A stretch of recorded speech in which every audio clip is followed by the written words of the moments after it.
Bonjour, c'est Mia de Positive Mind Attitude. Réussir à accepter les grossesses des autres, alors ça, eh bien on va en parler dans quelques minutes. C'est justement la thématique de la capsule vidéo d'aujourd'hui, réussir à accepter les grossesses des autres quand soi-même on n'arrive pas à en avoir. Eh bien voilà un sujet qui est particulièrement compliqué. Je sais pas comment toi tu le vis aujourd'hui, mais c'est vrai que quand on attend depuis un mois, 6 mois, 2 ans, 5 ans, 10 ans, c'est vrai qu'on n'a pas du tout la même notion du temps que les autres qui, eux, y arrivent évidemment très facilement. On ne se pose pas non plus les mêmes questions, on ne traverse pas les mêmes épreuves. Et donc c'est quelque chose qui est très compliqué, c'est de réussir à accepter les grossesses des autres quand soi-même on n'arrive pas à en avoir. Et pour ma part, je me souviens que je n'avais toujours pas mon premier que des amis étaient enceintes de leur troisième. Donc c'est juste pour te dire à quel point ça peut vraiment être compliqué à gérer, surtout quand tu fais aussi partie eh bien, de ces derniers couples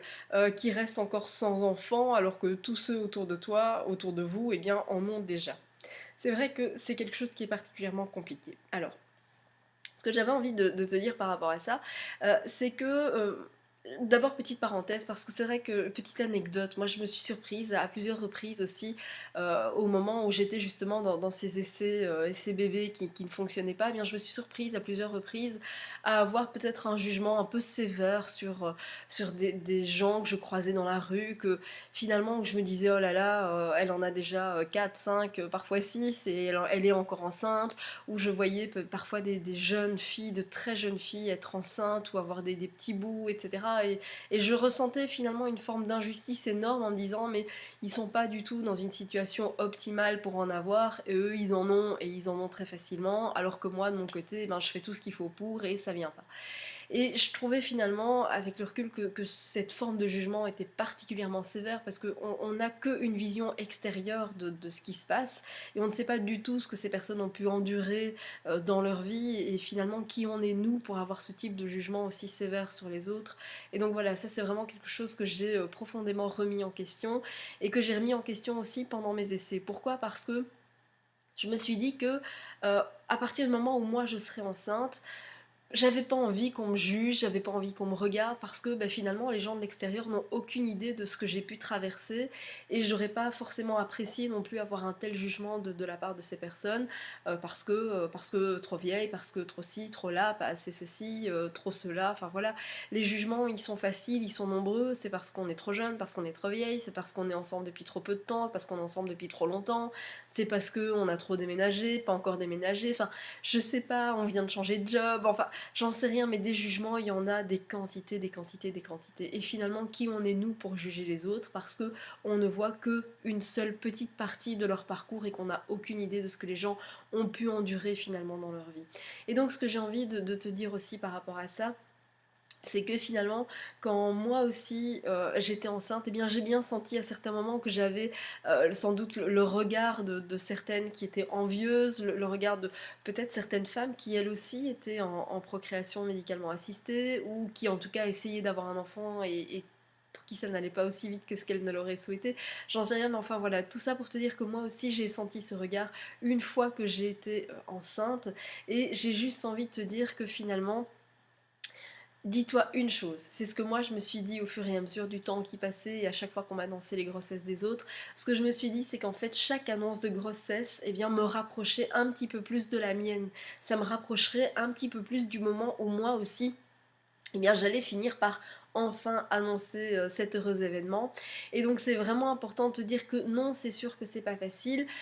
mais qu'en tout cas les gens ignorent tout de ton parcours, du mien, de celui des autres, et que plus on fera preuve finalement de tolérance, de bienveillance, et de se dire que bien un jour ce sera notre tour et que nous aussi on aura droit à ce petit bonheur-là, et bien plus on va réussir à être dans ce sentiment-là, dans cette émotion-là, et au moins on va être dans le jugement. Et si on est moins dans le jugement envers les autres, ça veut dire aussi qu'on est moins dans le jugement envers soi-même. Et donc je t'invite vraiment à te dire ça, à te dire que toi aussi, eh bien chaque annonce de grossesse te rapproche un petit peu plus de la tienne. Et puis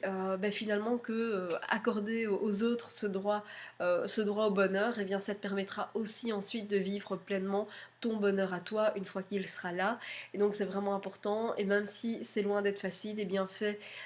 cet exercice-là. Je t'invite vraiment à le faire et ne le fais pas pour les autres, fais-le vraiment pour toi parce que tu verras que vraiment ça change le regard qu'on peut porter porter sur les annonces de grossesse. Voilà, c'était Mia de Positive Mind Attitude, j'espère que cette capsule vidéo t'a plu. Si tu penses que ça peut aider l'une de tes copines, quelqu'un que tu connais qui est dans la même situation, eh bien je t'invite bien sûr à partager cette vidéo et à cliquer sur j'aime. Je t'invite aussi bien, à me suivre sur les réseaux sociaux, tu trouveras les liens sous ces vidéos, en dessous, au-dessus, en dessous, sur les côtés, peu importe, en fonction de là où tu me regardes en ce moment. Mais tu pourras en tout cas me suivre, tu pourras demander à accéder à un groupe aussi sur Facebook qui est un groupe privé et qui te permet justement bien, de pouvoir partager tout ton parcours, tous tes événements, mais dans une seule optique, c'est d'avoir une positive mind attitude, c'est-à-dire avoir une attitude qui va te porter, l'ensemble de la communauté est là pour ça, on est toutes là. Et donc je t'invite aussi à me suivre notamment sur Facebook. Ce que je t'invite aussi à faire, si jamais tu ressens un besoin d'aide, si tu as besoin d'avoir plus d'informations, tu trouveras de quoi me suivre, tu trouveras les liens pour les programmes d'accompagnement que je peux proposer et qui peuvent t'aider à mettre en route une grossesse en complément bien sûr du suivi que tu fais actuellement. Je t'invite en tout cas à aller voir sous ces vidéos et d'aller voir un petit peu ce qui peut s'offrir à toi et comment est-ce que je peux t'aider pour la concrétisation de ton projet de maternité. Voilà, c'était Mia, Positive Mind Attitude, je te dis à très bientôt pour une prochaine capsule vidéo.